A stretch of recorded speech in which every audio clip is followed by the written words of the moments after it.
Good afternoon. Welcome to NewsWire here on SportsGrid. I'm Craig Mish. A big surprise potentially coming in the NBA. We will see also some news from the National Football League and a look ahead to the Preakness Stakes, of course, which is coming up this weekend. We got some great guests to break it all down with you here on the show today.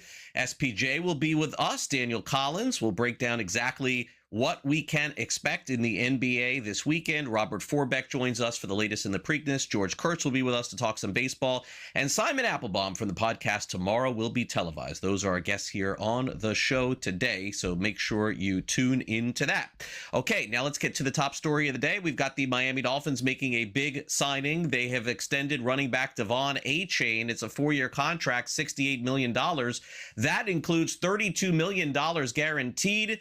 Saquon Barkley and Christian McCaffrey are the two highest paid running backs in the NFL, and Achane is third. And naturally, with the Dolphins going through a transition type season with a new quarterback, new offensive line, new coach, new GM, it makes sense to make sure that their running back is taken care of because he's going to be getting the ball a lot this coming season. Meanwhile, will the Giants be throwing to Malik Neighbors in time for the first week of the season? We thought so, but maybe not so sure. He had a second surgery, which they're saying is a cleanup, reports NFL Network, after the ACL issue that he had last season. The Giants host the Cowboys on Sunday Night Football to kick off the year, and Neighbors probably going to miss the majority of training camp with this second procedure here. We'll keep an eye on it as we get closer in the summer. In the NBA last night, the Cleveland Cavaliers finally broke through. They won a road game in Detroit as 4.5-point road dogs. Detroit looked like they were going to cruise in this game. They were up 15 at the half, but then Cleveland stormed all the way back. There was some criticism for James Harden. Well, not so much anymore. He was the key last night. 30 points for Harden, 8 rebounds, and 6 assists. Cade Cunningham had 39 in a losing effort.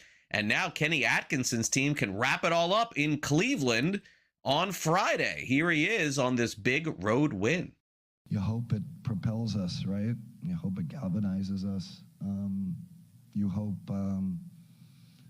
again, we carry it forward, right? Like this is, that was a battle-tested win, against a heck of a team on the road. But you hope I think you build mental toughness with games like this. You build, thicker skin, all that. Calls going each way, balls flying out. I mean, it was chaos out there, but, our guys are seasoned. James helps. He helps a lot. He never, like I said before the game, never know if you're down 20, up 20. Just calm the whole time. You're going to have to choke the life out of this team, right? We're not going to go down without a fight. We're not going to go down without kicking, punching, crabbing, clawing. And that's just who we are. And we've been in this position before. And we were able to work our way through it. And I expect our guys to be ready mentally to go out and compete at a high level. A lot of pressure on JB Bickerstaff going into Cleveland for the next game, but the revelation for Cleveland had to be James Harden, averaging 24 points a game in the last 3, but really this past one led to the victory. Here's Harden on his performance. This is new for me. So we keep talking about, I've only been here 2.5 months, you know what I mean? So the things that we were going through is all new, so learning how to be, in second option and feed and play off Donovan, when to be aggressive, when he has it going. Last game, second half, he did some things that we haven't seen in a very, very long time, you know what I mean? So it's and he's capable of doing that every single game. So, finding when to be aggressive, when to be a playmaker and things like that. So, and then offensively finding what works for us, for me to be successful, to get guys, shots and open looks. So it all comes together, and I think we're building in the right direction. And throughout that process, there's going to be some, times where, we don't look as great. But I think overall we all got the right mindset of wanting to help each other be better. And, I think we're finding that as of lately. Yeah. I mean, tonight was tough. Tough loss. Obviously, we wanted to protect our home court. We failed to do that. Being up 3-2 is an advantage for them. It's first to 4 wins, though. We know that. We've had our back against the wall before. At the end of the day, I mean, if we can't win a game on the road, how far are we really going to get in the playoffs? How far are we going to get in this league? So, got to go win a game on the road. That's what we're going to go do. All right, so NBA, of course, getting a little interesting there in that series. Okay, also a quick note here from Major League Baseball before we move on to some of the highlights from last night. Today, the Seattle Mariners are placing All-Star Cal Raleigh on the injured list, catcher, first time ever on the IL, having a tough year to begin with. Okay, now to last night. Shohei Ohtani pitched very well again. 7 innings pitched, 8 strikeouts. I mean, it looks like Ohtani wants that Cy Young. He's going to have to beat out Paul Skeens. I don't know if it'll happen, but the Dodgers' 4-game losing streak is over as they beat the Giants 4-0. Here is Dave Roberts on breaking the streak. How do you just kind of describe this team win that you guys had today? It was a team win. Obviously, it started with Shohei on the mound and 7 innings and throwing a shutout. Got a little help with that double play at the end of his outing. Yeah, I mean, I thought he was really good tonight. And offensively, I just thought that situationally, we just had a lot of good intent, good at-bats, and certainly to have a couple homers tonight from Espinal and Mookie was helpful. Meanwhile, the Braves' winning streak continues. They win their 4th straight and end up beating Shota Imanaga. It was J.R. Ritchie starting the game, but the key shot was from Mauricio Dubon. He hit a 2-run home run and talked after the game about coming back and winning. I'm here with the hero, Mauricio Dubon Yastrzemski, with a huge hit, but you put the exclamation point on it with that big hit. How about your homer? It was good, man. It was good, but I don't get there without Yaz. You know, Yaz put a great at-bat. He's been sitting down for like 8 innings, you know, and coming in and putting that at-bat he did, put a good swing and, you know, give us the lead. It was a little bit more comfortable going out there and looking for the pitch I wanted to drive. Padres beat the Brewers despite Jacob Mizorowski's strong start. 3-1 was the final. Mizorowski threw 7 shutout innings, but the bullpen gave it up as the Padres scored 3 runs in the top of the 9th. Xander Bogaerts with a 3-run home run. Here is Mizorowski, who said he didn't have his best stuff, but it sure looked like it. Yeah, I mean, I honestly didn't feel like I had my best stuff. Like, I thought I was spraying those first few innings, and what helped a lot was the guys over there. They were swinging, and you know, they were putting balls in play, and some were falling. But you know, that's probably the biggest factor of it all. Big concerns for the Yankees as Max Fried only went 3 innings yesterday and left with a sore elbow, going to be examined. Naturally, this usually leads to an IL stint. Orioles win 7-0. Here is Fried after the game on the injury. Max, can you just describe what you were feeling in your elbow that caused you to come out of the game? Yeah, I would say it's hard to completely explain, but just whether it's like a hyperextended or just like banged kind of that back of the elbow, the tricep area, just a little uncomfortable, tight, especially in between innings. It's hard for me to kind of warm up, loosen up. The first hitter of the inning would be like 88, 90, 91. And by the end, you know, 4th, 5th hitter, 20 pitches in, I'm able to kind of get things loosened up, but just wasn't sharp, and it was just hard to kind of keep bouncing back, and you know, definitely wasn't helping the team. And just at a certain point, we were just say, hey, like, you know, I could have kept pitching, but it just, you know, at that point, it was just like, hey, let's make sure that we can kind of calm this thing down and you know, try to get ahead of it. All right, so we'll see what the Yankees determine is next for Max Fried. In the National Hockey League last night, the Avs come from 3 goals down to beat the Minnesota Wild, and they win the series 4-3. They're back in the Western Conference Finals thanks to Nathan McKinnon, who ended up having the tying goal. Sabres and Canadiens tonight in a critical Game 5, 7 o'clock Eastern in Buffalo. And the Golden Knights lead their series against Anaheim, and they can win the series if they win tonight. SBJ, Daniel Collins is going to join us next to recap the NBA and look toward the weekend. Don't go away.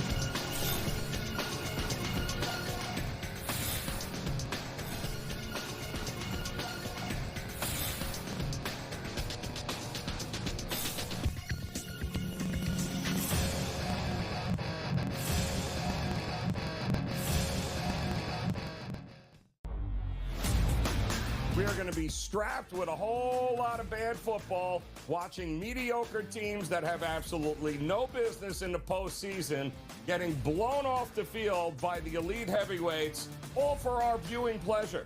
They are even willing to trample right over the historic Army-Navy game, which apparently, yeah, we'll figure out at one point where we can play this game. The Early Line, only on SportsGrid. I don't blame David Stearns at all for looking at the team and saying, hey, look, with this high payroll and with all the players we have, Donnie, they have not won anything. They did not even get in the postseason last year. So they're like, all right, let's break it up and try something new. But their new plan has not worked. It doesn't look good on paper. It doesn't look good in the standings. Even if the Mets were to play okay the rest of the season, I think their season is a wrap. Pro Baseball Today, only on SportsGrid. Hey there, it's your buddy Craig Carton. If you're trying to find out how to get all the great content that me and Tyrone Johnson give you every single day, here's Tyrone to tell you how. You can subscribe on Apple Podcasts, YouTube, Spotify, and of course, Amazon Music as well. We're at all four. That's right. It's the Craig Carton Show podcast every weekday morning live at 11, replayed at noon on YouTube and on SportsGrid throughout the country. Check it out. Betting growth was up about 40% year over year in March. So some of that obviously was the NCAA tournament, but a lot of that is because DraftKings and FanDuel were coming to town and bringing a lot of money with them. It was about $87 million was bet in the month of March, which is not only a March record, but it's a record for Arkansas in general. And it was really interesting to note too, DraftKings and FanDuel were only active for about 12 days. NewsWire, only on SportsGrid.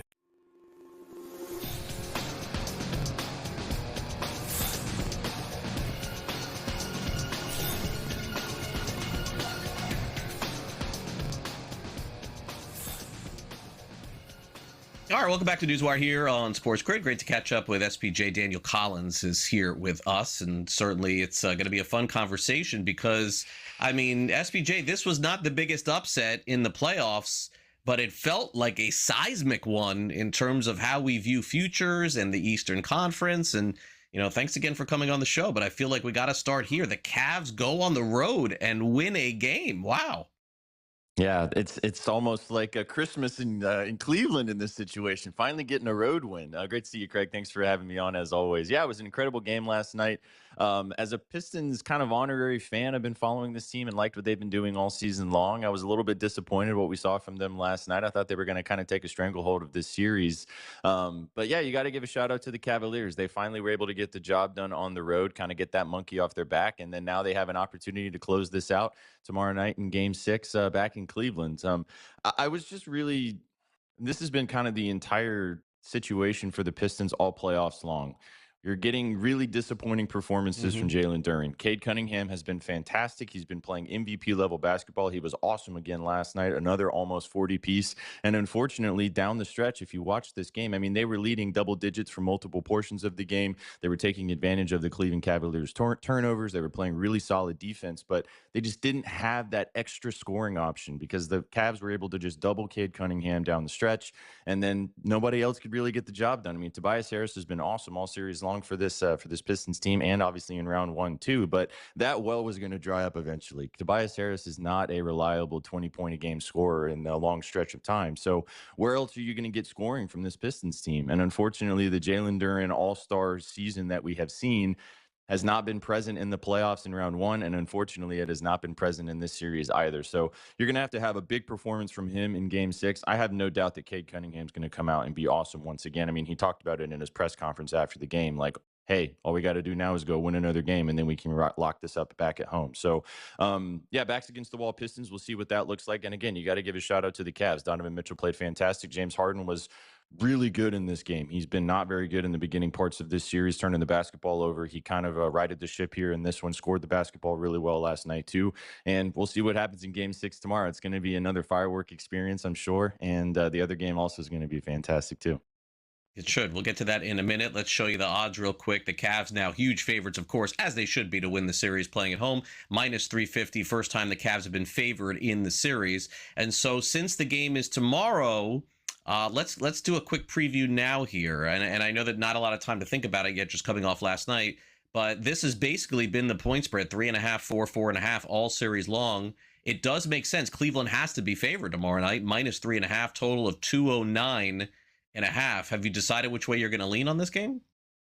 I don't have any bets officially on this quite yet, but I'm really tempted to take the Pistons in the points. I still don't really trust this Cleveland team. I do think they figured out defensively how to take care of the Pistons on that end of the court, but I love the back against the wall mentality. I think this Pistons team plays better when they are kind of have that underdog mentality, even though they were the #1 seed for pretty much the entire season in the Eastern Conference. And again, like I was alluding to earlier, I just think that Cade's going to come out and ball in this game. He's been really good in the last couple. It's led to some dubs. Didn't get the job done yesterday, but you can just kind of tell with these superstar type players in these moments when you listen to them in press conferences, when you see the look in their eyes after games, that they're going to show up in this spot. So I haven't pulled the trigger quite yet. I might see if this line maybe creeps up to 4 or 4.5 if we get some money pouring in on Cleveland, and maybe take a stab at the Pistons right there. But I'm definitely going to have some stock invested in Cade Cunningham's player prop tomorrow. Don't know exactly if I'm just going to take the points straight up at 26.5, but to just be nice and chalky, I think Cade has a good game, and I lean with the Pistons. And also, as a basketball fan, can we just get a Game 7, Craig? Come on, we just need at least one Game 7 here, you know? So, I lean with the Pistons here in this spot. So the odds have shifted since last night, and still time to review this one next week. But the Knicks are -220 to win the East, so they become a bigger favorite. Cleveland is now way ahead of Detroit at +300. And look, I mean, this is your shot. If you think Detroit has a shot to win it, you take them at the 8-1. If not, you just move forward. So no game in the NBA tonight for the first time since the All-Star break. That was in February. So February, March, April, May. That's a long time. We got tomorrow night, though, to preview. It's the Spurs and Timberwolves, and the NBA smart. They're not going to put this pivotal game on a Thursday. You know that. Spurs are favored, 4.5 points. Minnesota, when their backs have been against the wall, feels like they win. They're getting 4.5, total of 218.5. Is this a series that is headed the distance, or will the Spurs wrap it up? I kind of think, and the dog in this one too might be howling here. The opportunity is obviously with the Wolves here to take advantage and force Game 7. I kind of like the Timberwolves, and the points don't have any bets on it quite yet. But Wemby came back with a vengeance in the last game. And the Spurs, I think, are the overall better team in this situation. We talked about that. I think they have the best opportunity to take down the Thunder in the next round. It's kind of been the way that this is heading all the playoffs along in the Western Conference. So I lean pretty heavily with both dogs tomorrow just to keep this close and force Game 7s. Again, maybe that's a little bit of my NBA fandom, just wanting to have 2 Game 7s in front of us. That would be fantastic. But I also lean really heavily with Anthony Edwards. I know to kind of talk pretty much the same analysis as I just talked about with the Pistons. I mean, this is a big time spot. He's been awesome all playoffs long, dealing with this knee injury that he's been kind of taking over the last 3 to 4 weeks going into the playoffs. But I just don't see a way that Ant's not going to turn up in this situation. Back at home in the Target Center, that place is going to be rocking.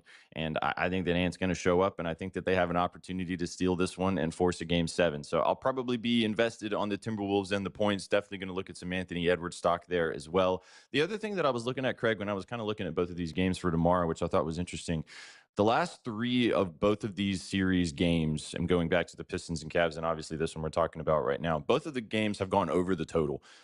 So I'll be interested to find out if that is ending up being a trend of just these guys are just going to keep scoring down the stretch. 2 are lower totals in comparison for playoff numbers, obviously 208 and 218, depending on where you're shopping for both of those games. But I'll be interested in the totals tomorrow. Probably going to take a stab at maybe the later one with the Timberwolves and the Spurs as maybe this game goes down the stretch. Maybe we get overtime, which obviously helps in these situations too, in a very nail-biting situation. So yeah, but overall, fantastic basketball that we can look forward to tomorrow. And again, fingers crossed as an NBA fan, and I'm sure a lot of NBA fans out there watching as well. Can we at least just get 1 Game 7? If not, be a little greedy. Can we get 2? Yeah, hopefully so, because I don't think anybody is going to predict Oklahoma City to go 7 with anybody remaining in the NBA playoffs. I think that's fair to say.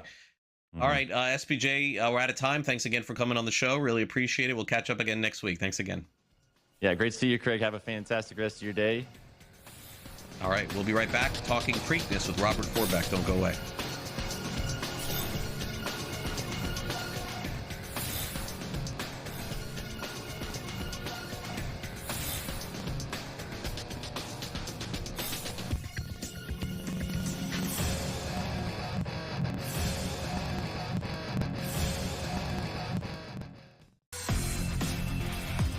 Over the summer where there's drastic changes and gas drops down to $3 a gallon, $2.50 a gallon in some states, and then you have some of the price markets go down. You ride that momentum is what Joe's talking about. So if you say right now, which party will win the U.S. House, and you think it's the Republicans, currently trading at 20%, you take them now, and if good press comes, that turns into 25% and 30%, then you have the option to cash out. Prediction Markets Edge, only on SportsGrid. There is a pick tonight that Gabe has that, to some degree, I find completely outrageous. Then I looked at it a second longer, and it might be a really smart angle. I like to test them a little bit. I like that. To test them a little bit. I like that a lot. Oh, yeah, okay. You don't know? You don't know this team name? You should.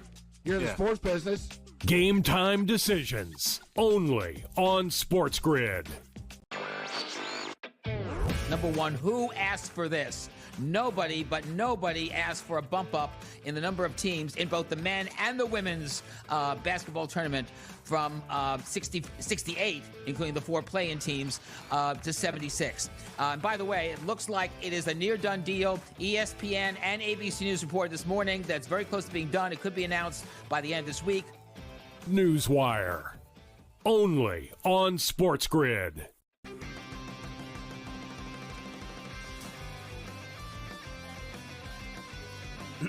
Class is in session. Today, let's talk about the teaser. A teaser is a multi-leg bet where you shift the point spread in your favor. You get better numbers, but every selection has to win.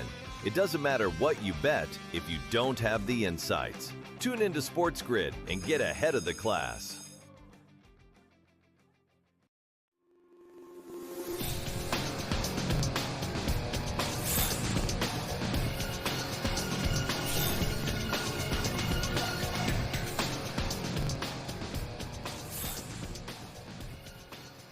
All right, welcome back to NewsWire here on SportsGrid. Great to have Robert Forbeck from Daily Racing Forum here on the show. We've got the Preakness Stakes at Pimlico Racetrack coming up this weekend in Maryland. Let's bring in Rob to break it all down, and Rob is going to be headed out there. And I still love the pageantry regardless of what everyone is saying about the Preakness. I think it's going to be a fun race, but we got to play the hits here, as they say, Rob. It is honestly very, very unfortunate that yet again we're not going to see the horse that won the Derby in the Preakness. I mean, I can't sit here and pretend that that's not a big deal. It is a big deal.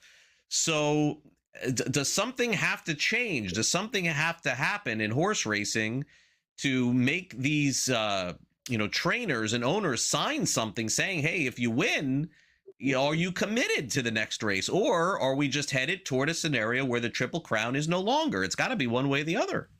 Well, it's funny because it wasn't really that long ago, 10, 11 years ago, that we had American Pharoah and Justify get the Triple Crown within like 2 years of each other, right? So it's doable.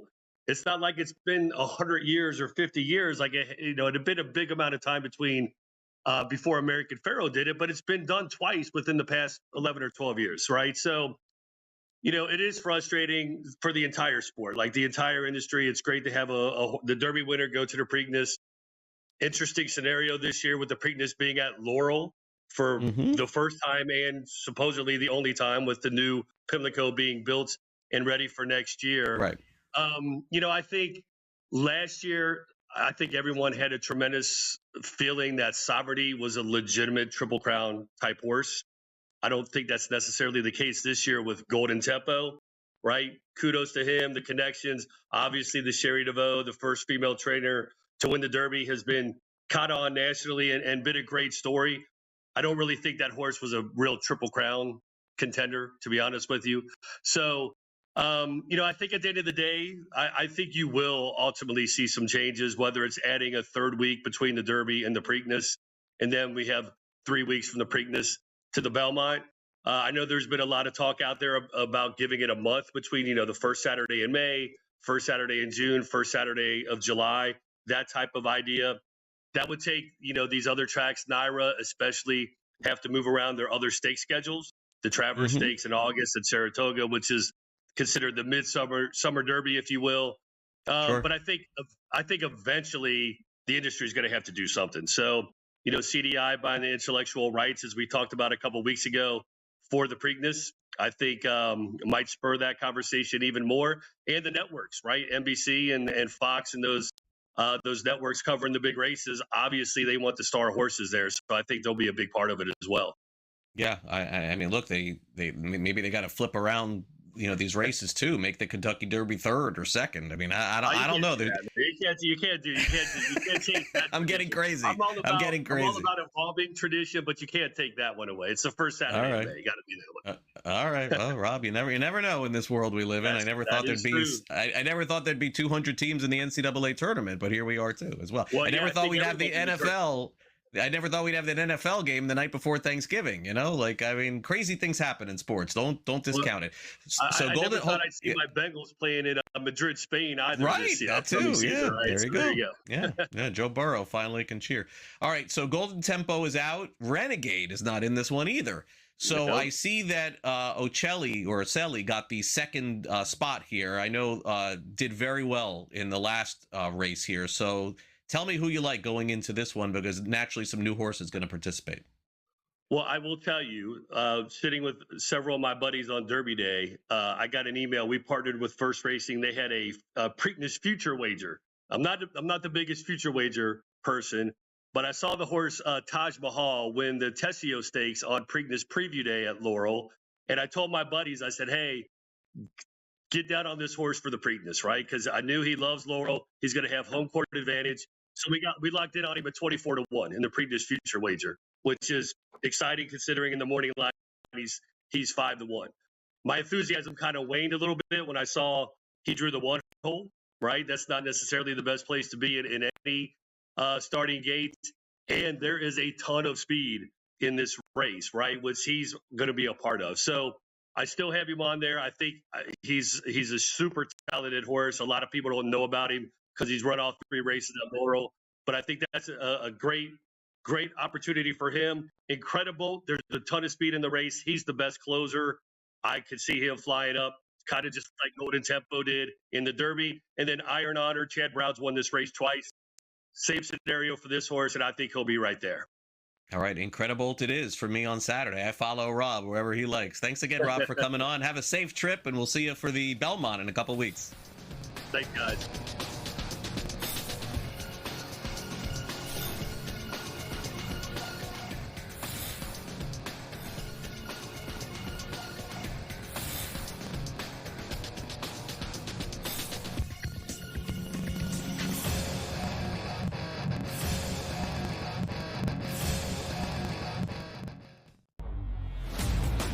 We are going to be strapped with a whole lot of bad football, watching mediocre teams that have absolutely no business in the postseason getting blown off the field by the elite heavyweights, all for our viewing pleasure.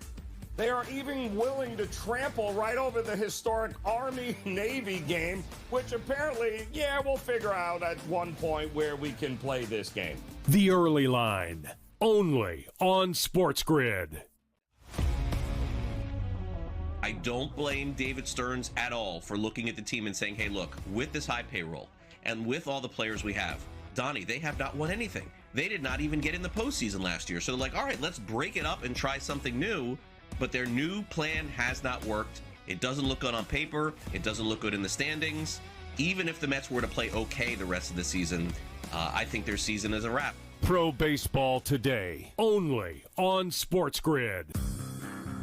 Hey there, it's your buddy Craig Carton. If you're trying to find out how to get all the great content that me and Tyrone Johnson give you every single day, here's Tyrone to tell you how. You can subscribe on Apple Podcasts, YouTube, Spotify, and of course, Amazon Music as well. We're at all 4. That's right. It's the Craig Carton Show podcast every weekday morning live at 11, replayed at noon on YouTube and on SportsGrid throughout the country. Check it out. Betting growth was up about 40% year over year in March. So some of that obviously was the NCAA tournament, but a lot of that is because DraftKings and FanDuel were coming to town and bringing a lot of money with them. It was about $87 million was bet in the month of March, which is not only a March record, but it's a record for Arkansas in general. And it was really interesting to note too, DraftKings and FanDuel were only active for about 12 days. NewsWire, only on SportsGrid.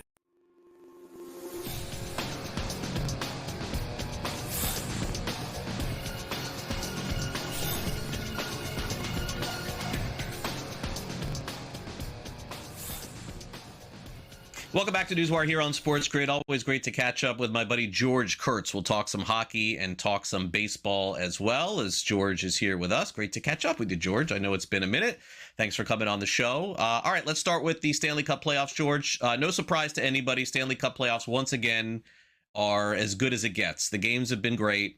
I know in particular from me watching, and not a lot, but watching Montreal and those fans there, are they starving to win or what? And then the same is honestly could be said for Buffalo. Those fans are going nuts too. I think this is like the environment of a lifetime, having the 7-game series, and it's tied at 2 with basically a coin flip game. My gosh, it does not get any better than this in the Eastern Conference.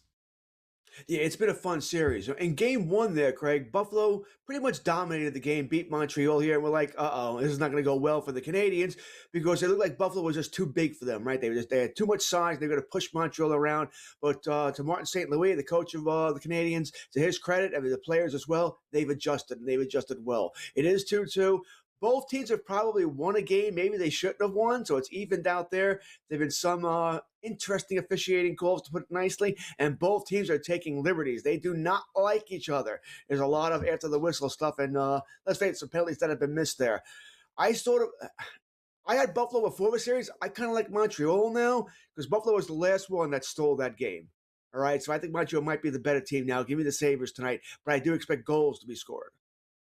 9:50 p.m. Eastern. It's Game 6 of the Western Conference showdown between the Vegas Golden Knights and Anaheim Ducks. Another basically dead even odds game with a total of 6.5. Vegas leads the best of 7 3-2, but the Ducks are usually pretty resilient when it comes to this. You think we're headed for a Game 7, or does it end tonight? I want a Game 7. All right, I really want a Game 7 here. Now, Vegas is that older veteran team. They're used to being in this spot here, so I give them the edge here. Don't feel great about it, but I give them the edge. But no McNabb tonight. He was suspended after the last game. He was that guy who took that run, the major interference after the puck left. Was it Ryan Polig's stick there, and he crushed him. Didn't really hit him in the head, but when he hit him, his head hit the glass. So Polig's probably out tonight. Mark Stone may be out as well for the Vegas Golden Knights. We'll keep an eye on his status there. I kind of like Vegas to finish it off here. I think it's going to be a close game. So I don't feel great about it. I want Anaheim to win. Once again, though, I like goals to be scored in this one. I don't think it's going to be a 2-1 game. I think we get the over here. Now, to win the championship, the odds have shifted a little bit here, George. Naturally, Colorado should be favored as they are moving on, so they're plus 130. But, man, Carolina, to me, looks like the best team left. I don't know about you. And then, naturally, you could take a shot with Vegas. If Montreal advances, you know you're going to get a lot better odds. Buffalo is there, and then Anaheim is the biggest long shot. They would have to do a lot to win the Cup. So is Carolina the best team left? It feels like they've been the most dominant, but I know that Colorado came back to win last night advancing, so naturally they have to be the favorite at this point. Colorado's the best team. Not sure how close it truly is. We don't know about Carolina, Greg. They haven't really played in the playoffs yet. You got Ottawa, all right, fine. You got Ottawa. And let's face it, Philadelphia probably don't really deserve to be there. It's 16 teams make it. Carolina hasn't lost a playoff game yet. Problem is they haven't played in like a month. All right, and that's going to continue here. They're not going to play probably sometime next week at this point. So it's going to be a while because the Canes have played. I do expect that to be a much better series once they play the Canadians or Sabres. We'll find out how good the Hurricanes really are. I will expect the Canes to win that series. I do think it's going to be Carolina and Colorado.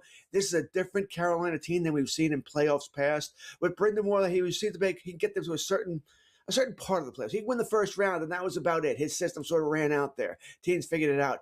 Doesn't see the problem be the problem anymore. They have retooled a little bit here. They have different players. The main thing, though, is Frederik Andersen. His bugaboo, Craig, has always been, good regular season, not good in the playoffs. Well, he's been great in the playoffs here. And there was some controversy there. They started him over Busey. We thought Busey was going to be a starting goaltender going into the playoffs. No, Rod the Bod there, he went with the veteran Andersen. It's paid off here. I do think Carolina gets to the Stanley Cup. I think they're going to end up losing to Colorado, who just looks unbeatable right now. All right, now let's move on to some baseball tonight, and we're going to see an old friend as far as Philly is concerned when they see Ranger Suarez. It's Luzardo and Suarez, the starters tonight. Philly and Boston, 6:46 p.m. Eastern, and it should be, I would say, a very fun game because you don't usually get this early in the season, especially from an interleague perspective, to have an old teammate back in town. So here we go. Philly at Boston tonight. Total of 7. Are we going to get that good pitching matchup tonight in Boston, George? I know the Red Sox are certainly going through it. A lot of key injuries for them. Yeah, a lot of key injuries there, and neither team's really hit their offensive stride. I know Schwarber leads Major League Baseball with 17 home runs, but really that's about it for Philly, right? Turner's not really hitting. Harper's more boom or bust there. Marshbaum, there's not a lot going on there. And Boston, what's been the story all season long? They don't hit home runs, right? They just don't. They were looking for that power hitter during the offseason. They never didn't get it here. Still, Greg, it's an over/under of 7. I can't take. It's Fenway Park. I know the weather's not all that great here in the Northeast either here. On principle, I'm taking the over. I don't feel great about it. You mentioned it's a good pitching matchup, but I'm taking the over. Cubs have been hot, so have the Braves, but the Braves have shown the Cubs who really are the favorites right now to win maybe in the National League outside of the Dodgers. Braves have dominated the series. They're minus 164 tonight. They have the better pitcher on the mound in Chris Sale, but the Cubs are pretty frisky. I just think Chicago's running into a team playing the best baseball of anybody in the National League right now. Total of 7.5. Any opinion at all on this game tonight? I agree with you. It's another good game to watch here, that in the Boston game that I want to see tonight. Chris Sale has been probably your Cy Young leader in the National League, him and Mizorowski there. So I wouldn't bet against them. Maybe it's a little, the price is too high at 164. Maybe you want to take it on the run line here, which is probably the direction I'll go with there. We'll see if they can win by 2 runs there. The Braves pitching has just shut down the Cubs offense in the first 2 games of the series here. I'm not going to touch the over-under. Once again, I lean towards the under. I don't think we'll get a lot of runs scored in this game, not by the Cubs anyway. The Braves, if you want to take the over, the Braves are going to have to do the heavy lifting there. I like the Braves to complete the sweep in this one. Royals are playing better baseball. They're in Chicago tonight and favored, taking on the White Sox. Bubic and Kay. The White Sox formula, it's kind of funny and simple, George. It's like Murakami and Montgomery. When those guys hit, they win because their pitching has been good. And when they don't, they lose. I mean, it's just really been that simple for the White Sox, which is better than they were last season. I feel like the Royals are starting to pick up a little bit. But again, in a one-game scenario, any opinion on tonight's game? The White Sox, they're not terrible. All right. I mean, they're not. They're kind of fun to watch, Craig, with the guys you mentioned there, and Vargas as well has played well. So they're kind of fun to watch. They score runs here. Here's our over/under 8.5. I like the over in this game. I think we're going to get some runs scored here. Of course, I lean towards the Royals, but they've burned me a few times. I don't feel great about it. I like the over much better here. I think we're going to get some runs on the board here. I kind of like Murakami to hit that. He hasn't hit a home run in a few days here. I'm going to play him for an anytime home run tonight. Let's ring that bell. Giants and Dodgers, the odds makers are finally learning their lesson a little bit, which is making the Dodgers minus 300 isn't really good for business. Dodgers have been getting crushed on those numbers. They did win yesterday. Sheehan is pitching tonight. Emmett Sheehan for LA. They're minus 174 with a total of 8.5. Landon Root pitches for the Giants. Generally, he's been okay for them. But, it's just kind of hard, George, to lay big numbers with LA right now until they get things settled out. It's almost like give me plus a run and a half with the Giants and just lay some extra steam there because I just don't trust LA until they get it going. Agreed. Absolutely agreed. And they don't score runs, Greg, right? They're having trouble offensively here, which is just strange. And probably no Ohtani tonight unless Dave Roberts changes his mind. He'd said earlier in the week he was going to give Ohtani Wednesday and Thursday night off as far as batting is concerned here. Pitching only last night. I can't see how I'm betting the Dodgers, all right? I just can't see it. It's either the Giants or bust. I don't love them either. They have trouble hitting as well here. Although Rafael Devers finally looks like he's waking up a little bit for the Giants there. His offense has been pretty good this week there, but I mean, if anything, I would take the plus money with the Giants here. But this is going to be a game that maybe it's an in-game bet for me. I don't have anything pregame. All right. As always, George, great to see you. Great to catch up with you and hope to do it again soon when we get closer to the Stanley Cup Finals. Thanks again for coming on NewsWire. Anytime. George Kurtz here with us. Simon Applebaum is up next. Some news and notes from the National Football League schedule. Be right back.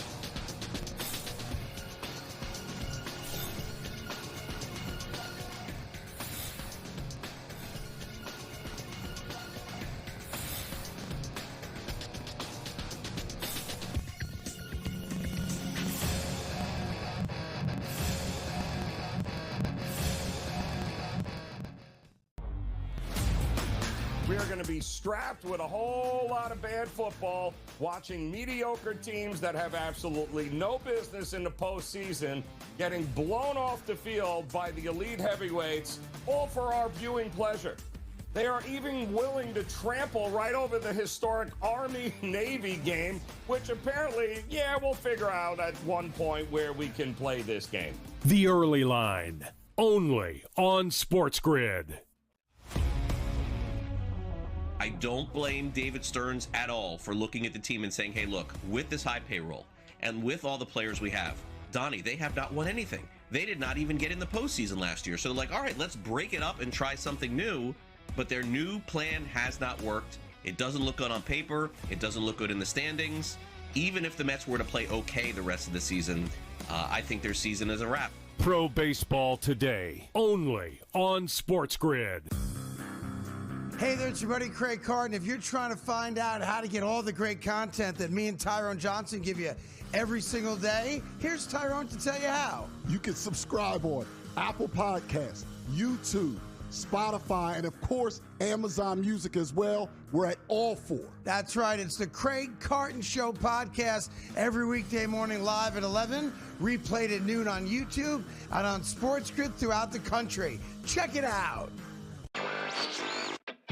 Betting growth was up about 40% year over year in March, so some of that obviously was the NCAA tournament, but a lot of that is because DraftKings and FanDuel were coming to town and bringing a lot of money with them. It was about $87 million was bet in the month of March, which is not only a March record, but it's a record for Arkansas in general. And it was really interesting to note, too, DraftKings and FanDuel were only active for about 12 days. NewsWire, only on SportsGrid.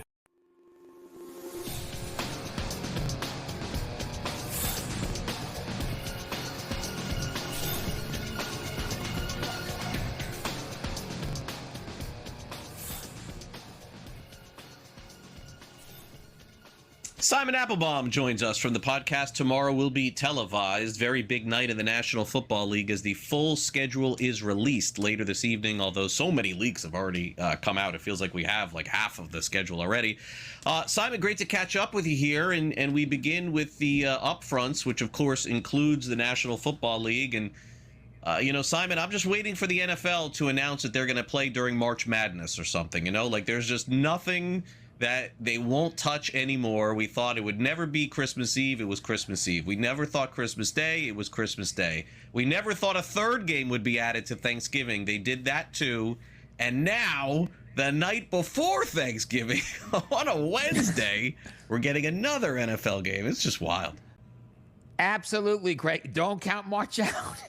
Your first thought it could happen. But that was the big story in terms of football and the NFL out of the upfronts that wrapped up yesterday, which was that Netflix is going to expand its game relationship with the National Football League. Because in addition to that Thanksgiving Eve game, they are also going to have a Week 1 game out of Australia, a rivalry game, San Francisco 49ers, Los Angeles Rams. That will be live from Melbourne, Australia. They're going to have a Week 18 game that will be a playoff determiner, and they're also going to get the NFL honors, which is the week of the Super Bowl. So this year, it's going to be 2 Christmas Day games, so it's 5 games in all, but starting next year and running through 2030, unless they decide to, the NFL decides to renegotiate the contracts with everybody, you're going to have a Week 1 game, you're going to have a Thanksgiving Eve game, you're going to have 1 Christmas Day game, so that means another game may be up for grabs by the likes of Prime Video or somebody else, and you're also going to have a game on Week 18, plus the NFL honors. So, Netflix really flexed this muscle with the National Football League, and unfortunately, YouTube did not come away with that.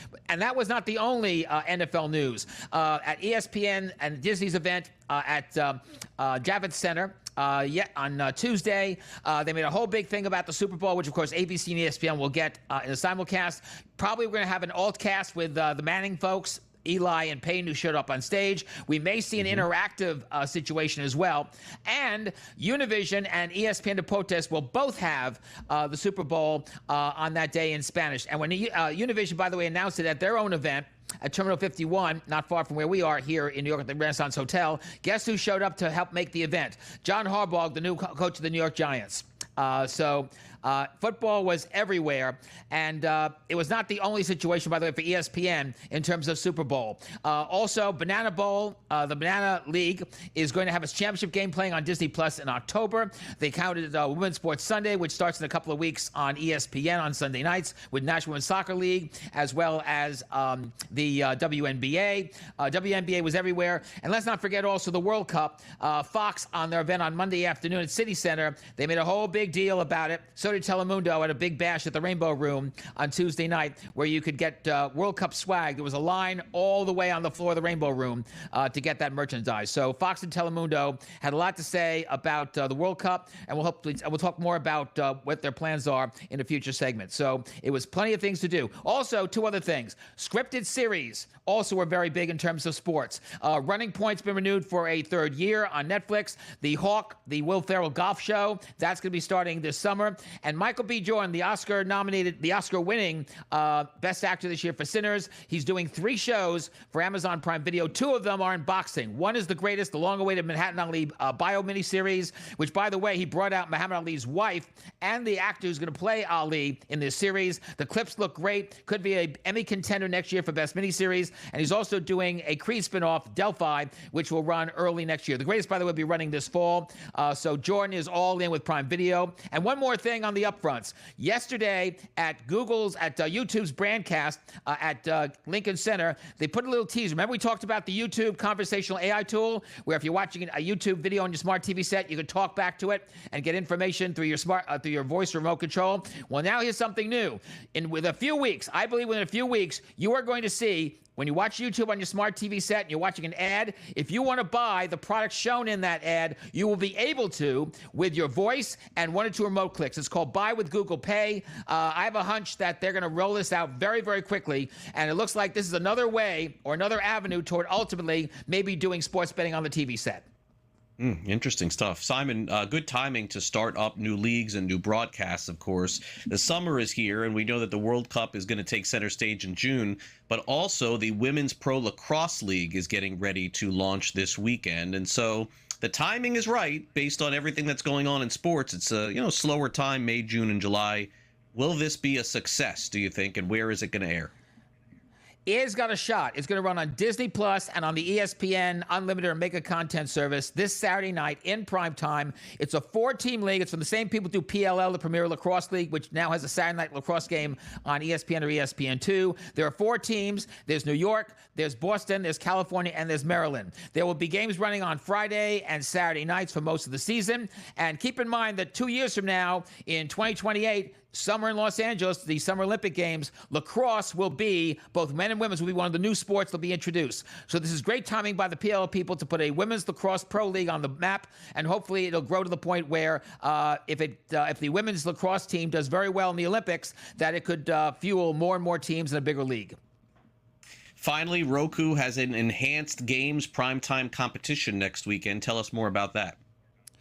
This is probably the most controversial sports idea that's been floated around in a long time, and Roku has it starting next weekend. It's called the Enhanced Games. Right now, it's a one-shot special from Las Vegas. It's going to feature former Olympians in 3 sports: swimming, sprinting, and weightlifting. And the key is that most of the athletes are going to be using performance-enhancing substances. Now, keep in mind that they're going to get medical attention and scientific attention. So this has been approved in order to make this go. If this works, it could be the beginning of a whole new dimension for sports television, and it would be very big for Roku, which has been expanding its sports content more and more over the past year. Simon, as always, great stuff. We'll find out the entire NFL schedule tonight. I'm sure we'll break it down on next week's show. Thanks again for coming on NewsWire. Really appreciate it. You're welcome, Craig. Take care. All right, Simon Applebaum with the podcast. Tomorrow will be televised. Well, speaking of which, the NFL has decided to take over not just Thanksgiving, but Thanksgiving Eve as well as Black Friday and everything else. Are you ready to watch some football? You'll have to stream to do some of it. We'll tell you all about that next as we continue on. You're watching NewsWire on SportsGrid. We'll be right back to wrap it up next.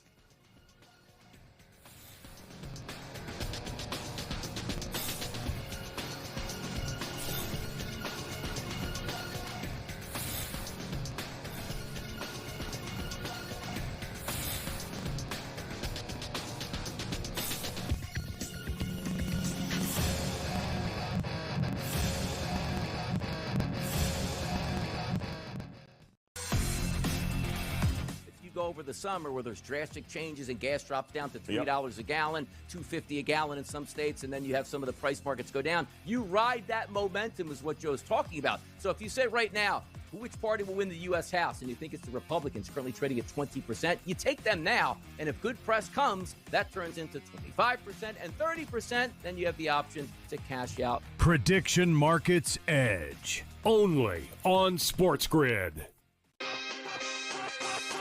There is a pick tonight that Gabe has that, to some degree, I find completely outrageous. Then I looked at it a second longer, and it might be a really smart angle. I like to test them a little bit. I like that. To test them a little bit. I like that a lot. Oh, yeah, okay, you don't know? You don't know this team name? You should. You're in the sports business. Game time decisions, only on SportsGrid.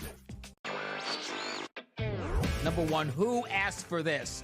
Nobody, but nobody asked for a bump up in the number of teams in both the men and the women's basketball tournament from 68, including the 4 play-in teams, to 76. And by the way, it looks like it is a near-done deal. ESPN and ABC News reported this morning that's very close to being done. It could be announced by the end of this week. NewsWire, only on SportsGrid.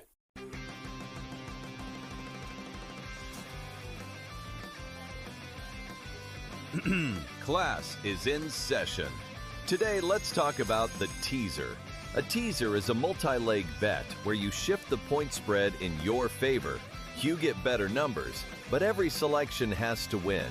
It doesn't matter what you bet if you don't have the insights. Tune into SportsGrid and get ahead of the class.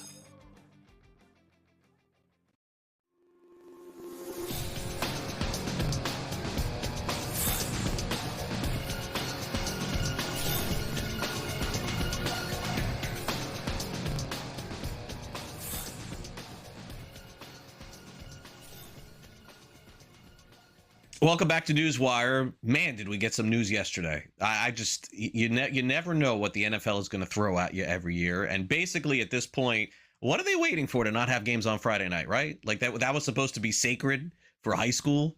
Come on, you know that games are coming there soon. Get this, Thanksgiving Eve, there's a game. Wednesday night before Thanksgiving.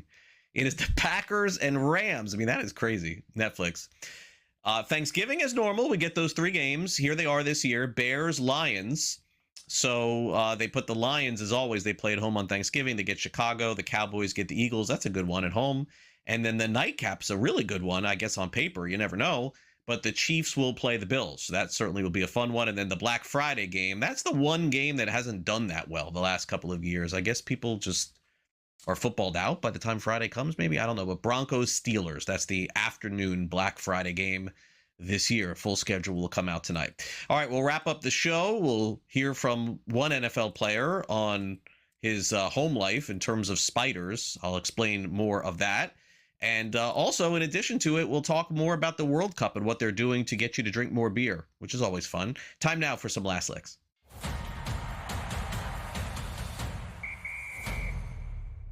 All right, at the World Cup, are you ready to buy a match ball? It's a Miller Time MVP match ball. I'm going to explain to you what it is. It goes on sale before the World Cup. It's $19.75.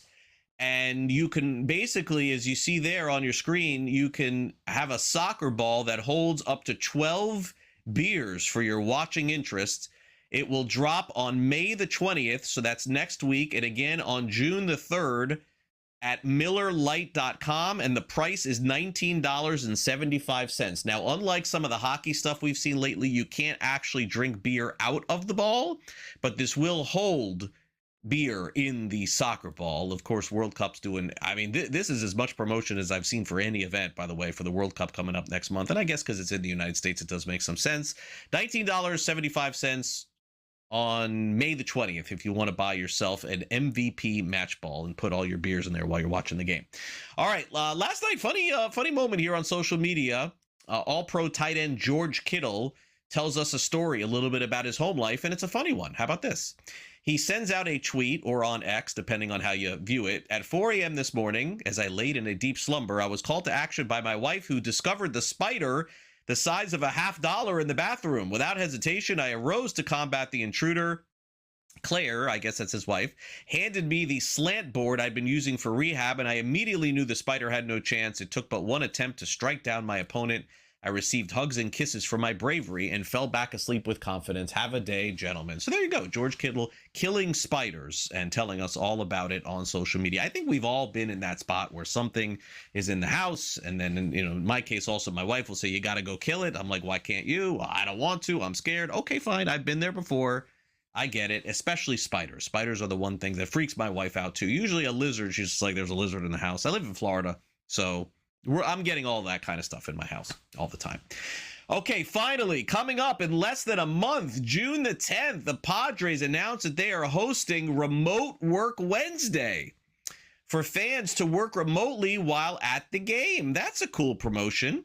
Tickets include a $10 voucher for Friar funds to use for your remote work lunch break, too. It's BYOL Day in San Diego at Petco Park, which is bring your own laptops. And naturally, you can see, does that say Greg in there too? Wow, you guys put that in the rundown too.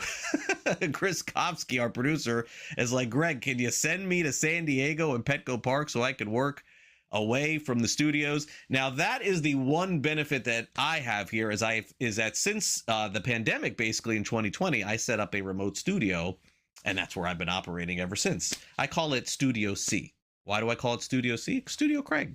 But I actually, for those of you who are watching, you're trying to envision me sitting in a studio somewhere. I do actually have a studio.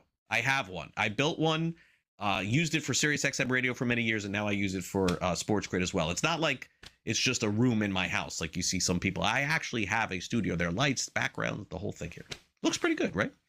All right, that'll do, or not. That'll do it for the show today. Thanks again to everyone watching, and thanks to our guests, of course, SPJ for coming on the show, and thanks to Rob for talking some horse racing with us, George, and of course Simon Applebaum here on the program as well. Also, don't forget, this weekend we got pro baseball today on Sunday morning. I'll be in the house with Donnie Rightside. Make sure you catch that show as well. Thanks again to Pat and Tommy, whoever's in the back today. Appreciate them. Thanks to Frank, and for Chris, I'm Craig Mish. Enjoy the rest of your Thursday. We'll wrap up the week on Friday. That's tomorrow at 12 o'clock Eastern on NewsWire. Have a great rest of your day, everyone. See you then.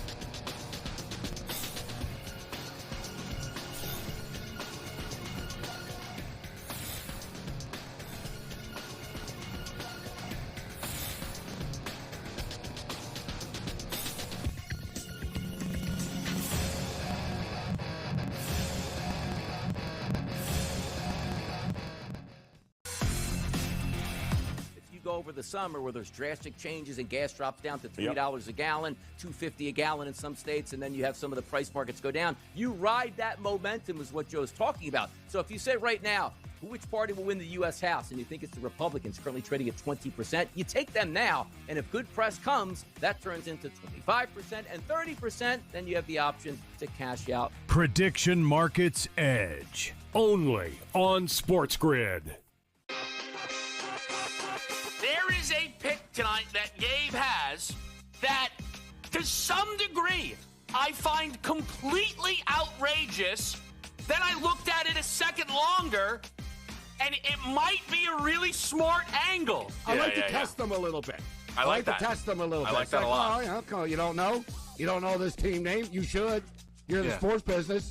Game time decisions, only on SportsGrid. Number one, who asked for this? Nobody, but nobody asked for a bump up in the number of teams in both the men and the women's basketball tournament from 68, including the 4 play-in teams, to 76. And by the way, it looks like it is a near-done deal. ESPN and ABC News reported this morning that's very close to being done. It could be announced by the end of this week. NewsWire, only on SportsGrid.